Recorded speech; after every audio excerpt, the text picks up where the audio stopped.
चीज कर दीजिए। Good morning everyone. अभी तक आपने व्याकरण में अलंकार पढ़े और हिंदी साहित्य इतिहास पढ़ा और निबंध के बारे में भी आपने जानकारी ली। अब आपको हम छंद के बारे में जानकारी बताते हैं कि छंद क्या होते हैं। यहाँ पर छंद लिख लीजिए हैं हम।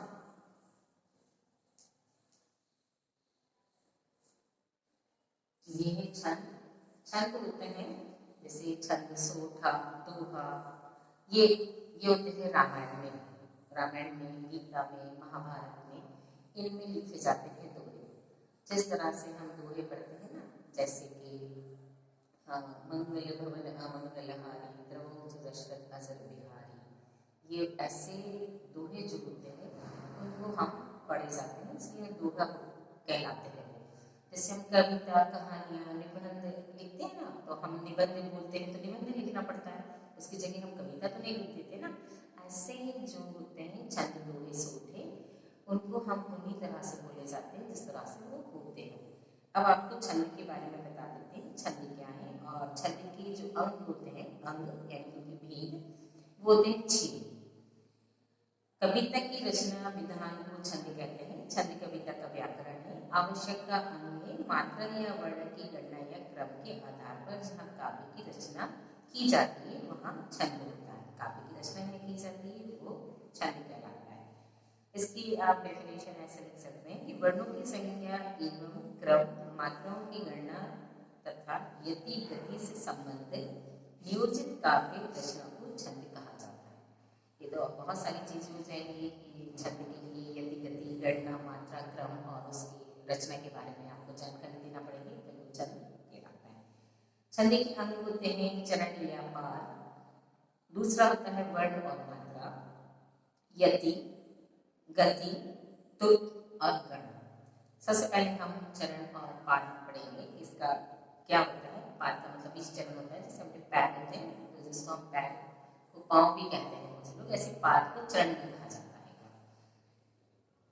छंद शास्त्र में पाद का अर्थ छंद का चतुर्थीय भाग होता है। प्रायः छंदों में 4 चरण होते हैं। प्रत्येक चरण में वर्णों या मात्राओं की संख्या क्रमानुसार नियोजित की जाती है। अब यहाँ पर हम एक चरण का मतलब, यहाँ पर पैर नहीं होते, पैर पाँव अलग हो जाते हैं, जो हम चलते हैं जैसे बोलते हैं। यहाँ पर छंद 3 मात्राओं का होता है। जैसे यहाँ पर पाद है तो यहाँ पर एक पूरा दोहा आ जाएगा, फिर यहाँ पर नीचे आ जाएगा, तो ये चरण कहलाएगा। पहला चरण, दूसरा चरण, पाद, इनको कहते हैं। यानी कि ये उनके पैर हैं, क्योंकि 2 होंगे, तो हम एक ऊपर जो रहते हैं और एक नीचे रहते हैं, है ना। इनको हम क्या बोलते हैं? चरण या पाद बोलते हैं, दोहे जो लिखे हुए रहते हैं पूरे पाद के। अब इनमें चरण भी 2 प्रकार के होते हैं। एक होता है समचरण और दूसरा होता है विषम चरण। प्रथम और द्वितीय चरण के विषम और तृतीय तथा चतुर्थीय चरण के सम चरण कहलाते हैं। जैसे प्रथम में होता है उदित उदयगिरी मंच पर, उदित उदयगिरी मंच पर, ये हमारा विषम चरण होता है। ऐसे प्रथम और तृतीय जो चरण होते हैं, यानी कि हमारी 4 लाइनों का हमारे पास 2 लाइन होगी। हमारे पास 4 लाइनों का 2 बार यहाँ पे पूरा लिखा हुआ है ना। तो हमारे पहला वाला चरण और ये तृतीय वाला चरण, यानी कि ये फर्स्ट वाला और ये थर्ड वाला, है ना। और ये सेकंड हो जाएगा और ये फोर्थ हो जाएगा, है ना। पहला और तृतीय यानी पहली वाली लाइन और तीसरे नंबर की लाइन को हम विषम चरण कहते हैं, ठीक है, विषम चरण। और दूसरी और हमारी चौथी लाइन को होता है वो हमारा समचरण कहलाता है, यानी कि ये वाली और ये वाली, इसको हम कहेंगे समचरण। यहाँ पर समचरण होता है और ये भी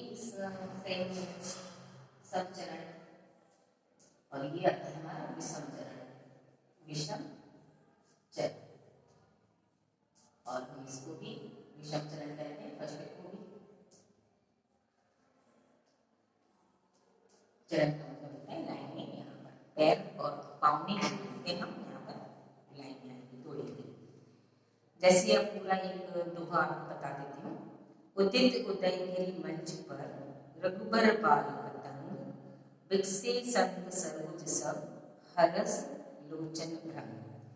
वर्णों के उच्चारण में समय लगता है, इसे मात्रा कहते हैं। वर्ण मात्रा की दृष्टि से दो मात्राएं होती हैं, एक खास होती है लघु और दूसरी होती है वर्ण, जिसको कहते हैं लघु को वर्ण भी कहा जाता है, और द्वितीय होती है दीर्घ वर्ण। लघु वर्ण में एक मात्रा होती है और दीर्घ वर्ण में दो मात्राएं होती है। लघु का चिन्ह है ह, एक डंडा मतलब एक नंबर, और गुरु का चिन्ह होता है एस यानी कि दो। लघु और गुरु के नियम जो होते हैं वो छोटा आ, छोटे ई, छोटा ऊ और ऋषि, इन हाथ से स्वरों को लघु माना जाता है, यथा कमल शब्द के तीनों वर्ण लघु होते हैं। इसका आप एक उदाहरण हम आपको लिखकर बता देते हैं, आपको समझा देते हैं इसको कैसा किया जाता है, ये कैसा है। यहाँ पर जैसे मान लीजिए ये इधर लघु, यहाँ पर लघु, ठीक है, ये होती है लघु और ये होता है गुरु। गुरु होता है दो, ये होती है दो मात्राएं, ये होती है हमारी एक मात्रा। अब यहाँ पर हमें ये यहाँ एक मात्रा है, दो मात्राओं के लिए यहाँ पर दो भी आएंगे, तो यहाँ इसलिए हमें यहाँ पर इसको लघु कहा है और इसको गुरु कहा है। अब जो लघु है ये वाला है, इसमें हमारा आता है छोटा आ, छोटी छोटा ऊ और एक छोटा छोटी ऊ और आप देखा। गुरु में आता है हमारे, जैसे हमारे गुरु है उसमें हमारे आएंगे बड़ा, इसी का बड़ा हो जाएगा बड़ा, इसी की बड़ी ई हो जाएगी और इसी का बड़ा ऊ हो जाएगा, ठीक है ना, हो गया ना। ये लघु मतलब छोटा और एस बड़ा, यानी कि डबल मात्रा वाला। ये मात्राएं दिख रही है ना ऊपर, छोटे आप की मात्रा दिख रही है, बड़े आप की मात्रा दिख रही है, ये दिख रही है ना, छोटे आप की मात्रा गायब, बड़े आप में आ गई मात्रा, छोटी की मात्रा है जो दिखाई नहीं देती लेकिन बड़ी की मात्रा में दिखाई देती, छोटा ऊ होता है और में बड़ा होता है। छोटे ऊ की मात्रा वैसे छोटे आ की मात्रा होती है, छोटे ई की मात्रा होती है, छोटे ऊ की मात्रा होती है, ऐसी मात्रा होती है ना। तो ये तो हमें दिखाई देती नहीं, लेकिन है छोटे ऊ की मात्रा। अब यहाँ पर बड़े ऊ की मात्रा हमें दिखाई देती है, बड़ी ई दिखाई देती है और आ दिखाई दे रहा है ना, तीनों चीजें दिखाई दे रही है ना हमको यहाँ पर। तो हम इनको लघु और गुरु कहते हैं। लघु होते हैं बिना मात्रा और गुरु होते हैं जो मात्रा से होते हैं। अब इनके दोनों के होते हैं, जैसे छोटा ए ऋषि। अब इनमें और भी मात्रा है, जैसे आप यहाँ तक ये मैंने यहाँ पर लिख दिया ऋषि का, ये आपके था, लेकिन आपकी और मात्रा है हमारे पास, जैसे एडी, एना, आओ, औरत और यहाँ पर और औरत। यहाँ पर सब क्या है एस, ठीक है, ये मात्रा है। जैसे दी, यहाँ पर हमने लिखा दी और दी, तो यहाँ पर कौन सी है बड़ी है, यहाँ पर क्या चीज आ रही है गुरु। गुरु में कौन सी मात्रा है ये वाला, तो ये मात्रा ई और ये, यहाँ पर भी एस, यहाँ पर भी एस, तो यहाँ पर कितने शब्द बन गए, ये चार शब्द हो गए, है ना। ऐसे लिखी जाती है यहाँ पर ये मात्रा, ठीक है। अब आता है हमारा नौका। दीदी को क्या अक्षर यहाँ पर है नौका, नौका शब्द जो आता है लिखा। अब इसमें मात्राएं आप करो, ऊपर एक मात्रा ये वाली, ये ओ की मात्रा, यहाँ पर एस लिखा, यहाँ पर का है, यहाँ पर भी हमने एस लिखा, तो ये होगी दो दो चार,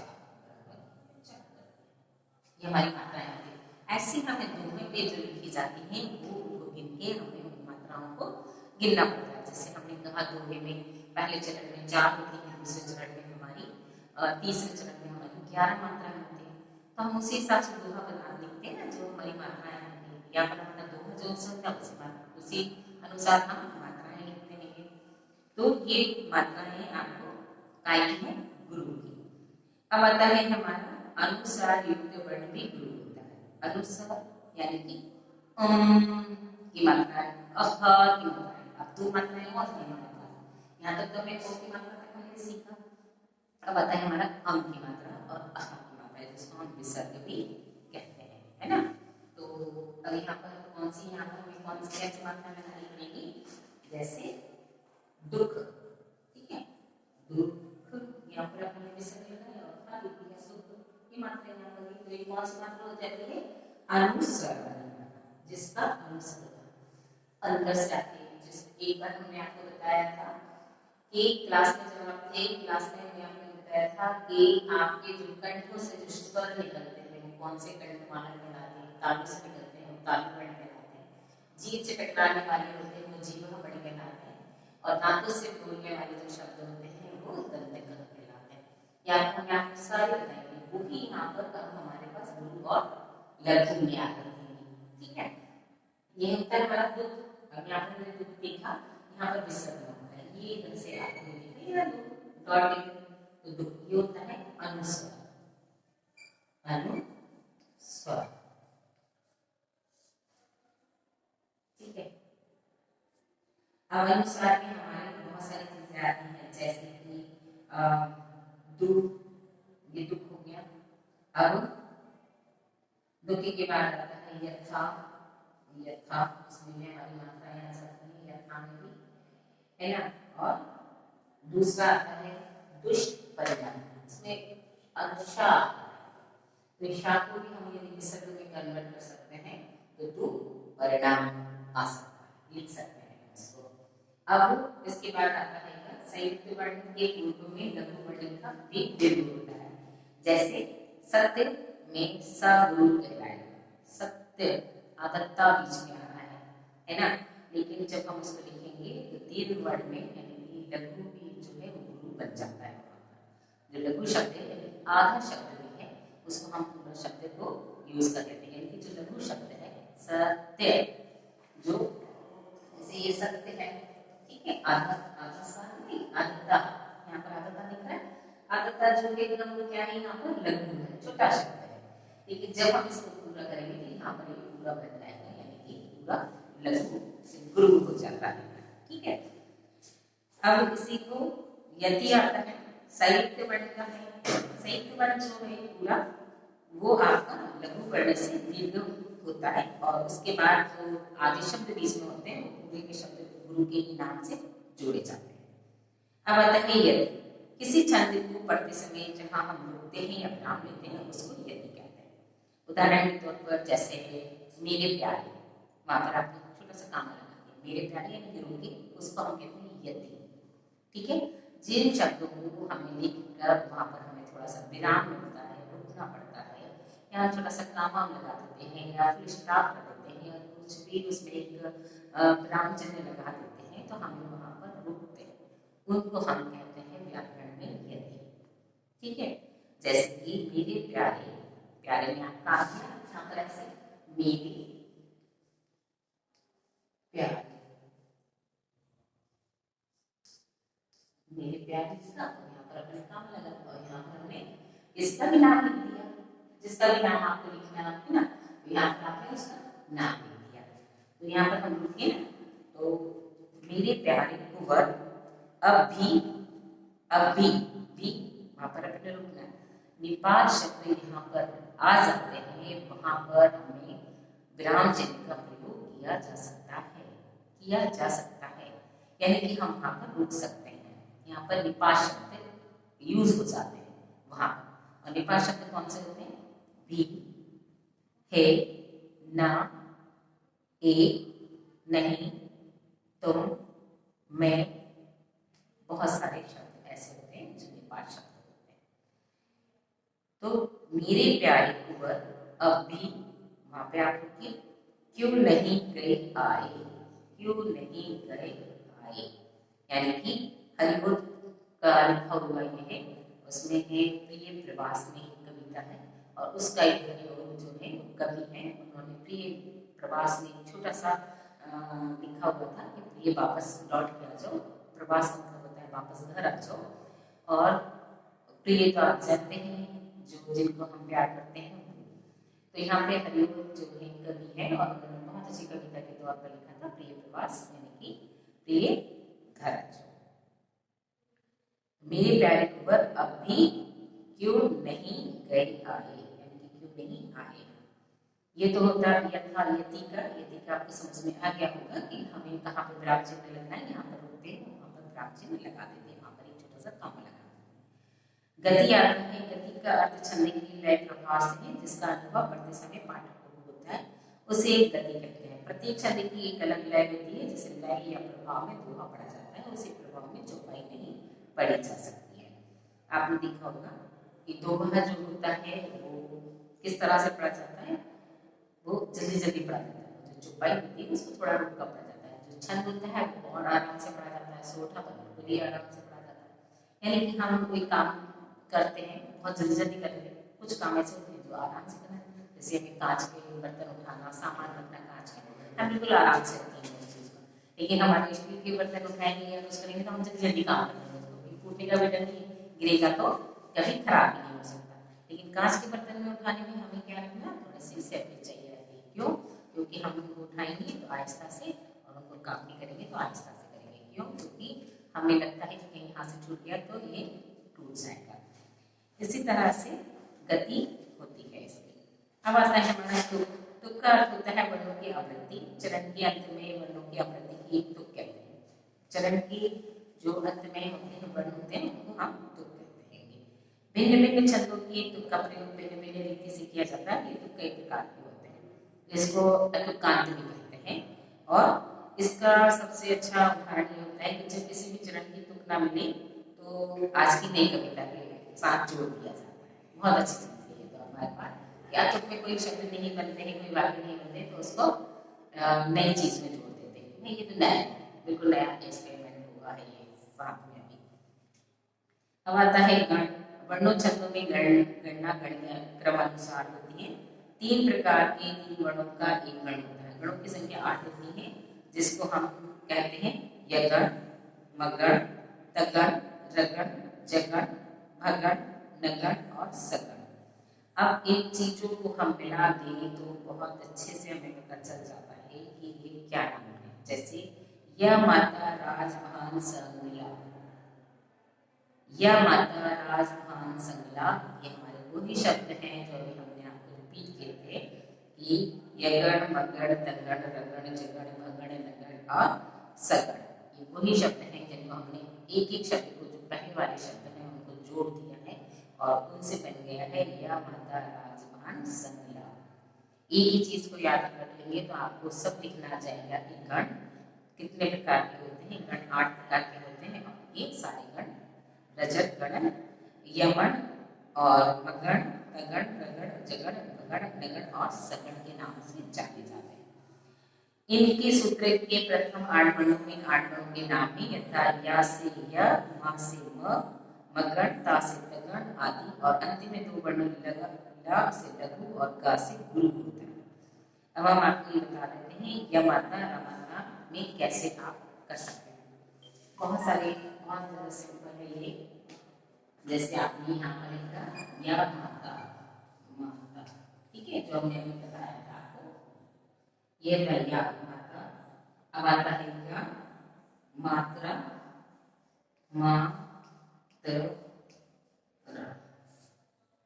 ठीक है, माता, जतर, इन्हीं चीजों को बता रहे हैं।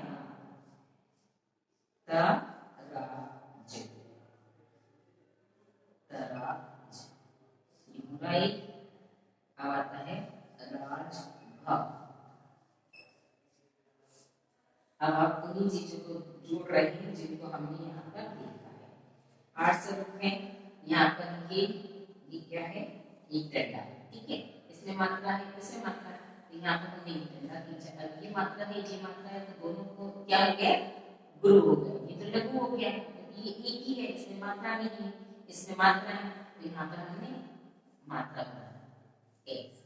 अब यहाँ पर क्या हो गया, गुरु, जो लघु है वो गुरु है और ये गुरु है, ये लघु है, ये गुरु है, ये गुरु है। अब ये बल्कि क्या हो गया है यहाँ पर यह गण,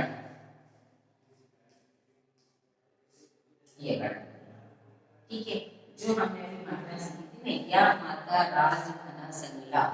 अब उन्हीं चीजों को हमें यहाँ पर निकाल के एक एक चीज को बनाना है। या माता, मात्रा है, या माता, माता, या माता, माता आ गया ना यहाँ पूरा, तब तारा।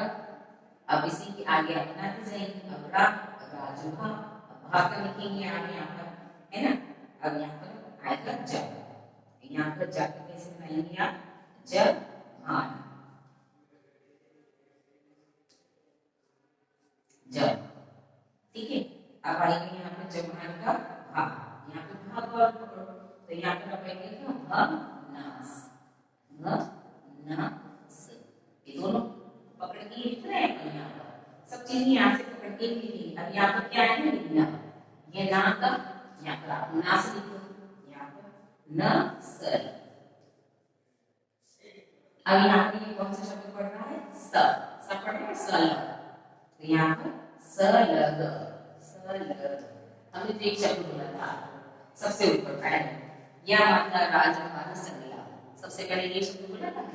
अब देखिए पूरा आ जाएगा, या माता राजभान संगला, आ गया ना पूरा, पूरा वाक्य बन गया है कि कहीं भी जाने की जरूरत नहीं है, व्याकरण बहुत इजी होती है।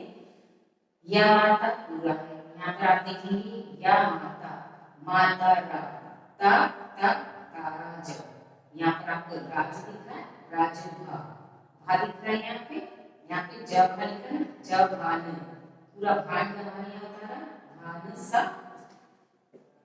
पूरा होता है, भान सा, यहाँ पर सल, सल आगे पूरा क्या हुआ, कुछ भी नहीं हुआ, एक ही शब्द पढ़ा था, एक ही शब्द से हमने इतनी सारी चीजों को निकाल दिया।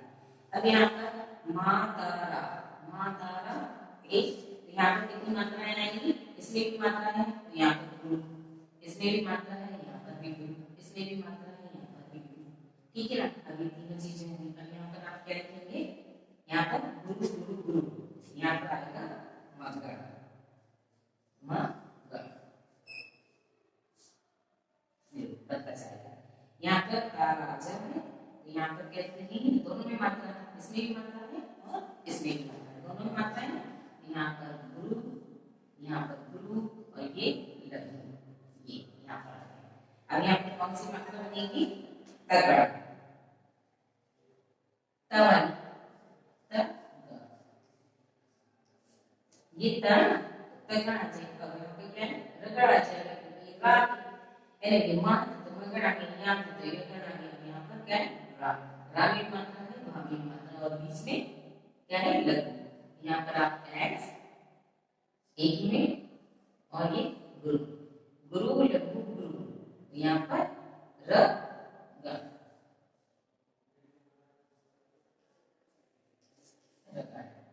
ठीक है। ऐसे ही आप बनाते जाएंगे जगह, जब, इसमें मात्रा गुरु, फिर मात्रा, इसमें गुरु मात्रा, ये मात्रा